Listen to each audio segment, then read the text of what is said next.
केंद्रीय बजट 2026-27 को लेकर देश भर में चर्चा का दौर जारी है। इसी कड़ी में मंगलवार को केंद्रीय श्रम एवं रोजगार मंत्री तथा युवा मामले में एवं खेल मंत्री मनसुख मांडविया ने भाजपा कार्यालय में प्रेस कॉन्फ्रेंस कर बजट की प्रमुख बातों पर प्रकाश डाला। उन्होंने कहा कि यह बजट सबका साथ सबका विकास की भावना के साथ तैयार किया गया और विकसित भारत के लक्ष्य को ध्यान में रखकर बनाया गया। वहीं मांडविया ने कहा कि 2013 में देश का बजट करीब 16 लाख करोड़ रुपए था, जो अब बढ़कर 53 लाख करोड़ रुपए तक पहुंच गया है। इस बार इंफ्रास्ट्रक्चर के लिए करीब 12 लाख करोड़ रुपए का प्रावधान किया गया, जिससे अर्थव्यवस्था को मजबूती मिलेगी।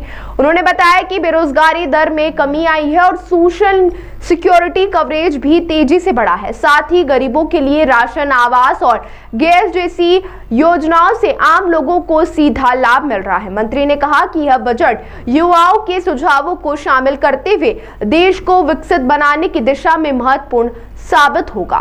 मैं आपको बताऊं, मेरा तो ये मत है कि अध्ययन भी करना चाहिए।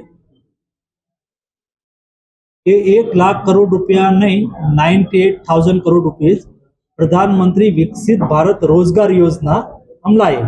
98,000 करोड़ रुपीज की आपके लिए 98,000 करोड़ रुपीज की प्रधानमंत्री विकसित भारत रोजगार योजना लाए। उसमें जिसको नई नौकरी मिलेगी उसको हमें 15,000 रुपया देना था और जो नौकरी देंगे उसको 3,000 देना था। तो ये योजना चालू हुई अगस्त महीने से। उन्होंने बजट में, जब बजट में ही योजना की घोषणा हुई तो बजट में फंड एलोकेट हो गया। अभी ये योजना अगस्त से लागू हुई। अगस्त से लागू हुई तो पैसा किसको देना है?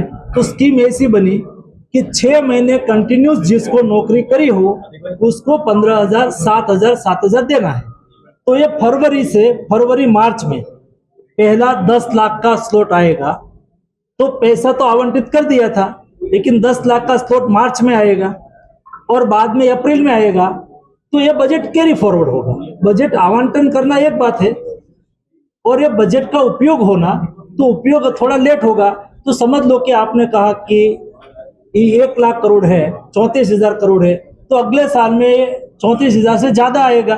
कुल मिला के 1 लाख करोड़ रुपया हमें खर्च करना है तो हो जाएगा। मुफ्त भोजन देना ये एक बात है, ये हमने सोशल सिक्योरिटी, उसका मतलब ये नहीं है कि वो भूखे ही है, लेकिन हमने सुविधा दी है। तो किसी के यहाँ लगता है ये हम लाचार बना रहे हैं, इस तरह की चीजें स्वैच्छिक तौर पर भी कई लोग नहीं भी लेते हैं।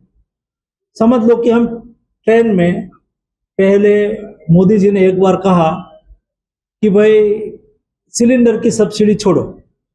सिलेंडर की सब्सिडी सबको देते थे, तो लाखों लोगों ने सब्सिडी छोड़ दी। वैसे लोग बट सरकार ने अपनी जिम्मेवारी अदा करी कि भाई मिनिमम हमारे देश में किसी को भूखे सोने की नौबत नहीं आनी चाहिए। हम देते हैं और जो लेते हैं कई लोग नहीं लेने के लिए भी आगे आते हैं। बट अंतोगत्वा मोदी जी के मन में था कि हमारे सामान्य में सामान्य गरीब परिवार के यहाँ भी घर होना चाहिए, घर में गैस का सिलेंडर होना चाहिए, घर में स्वच्छ पानी होना चाहिए, घर में बिजली होना चाहिए, ताकि सामान्य जीवन जीने में किसी को दिक्कत ना हो। यानी कि एक समय था जब हम पढ़ते थे, तब रोटी, कपड़ा और मकान। अभी मोदी गवर्नमेंट में रोड, पानी और लाइट, ये तीनों भी नया स्लोगन भी आज पूरा हुआ। ताज़ा खबरों के लिए सब्सक्राइब करें JSR टाइम्स और साथ ही नोटिफिकेशन पाने के लिए बेल आइकन को दबाएं।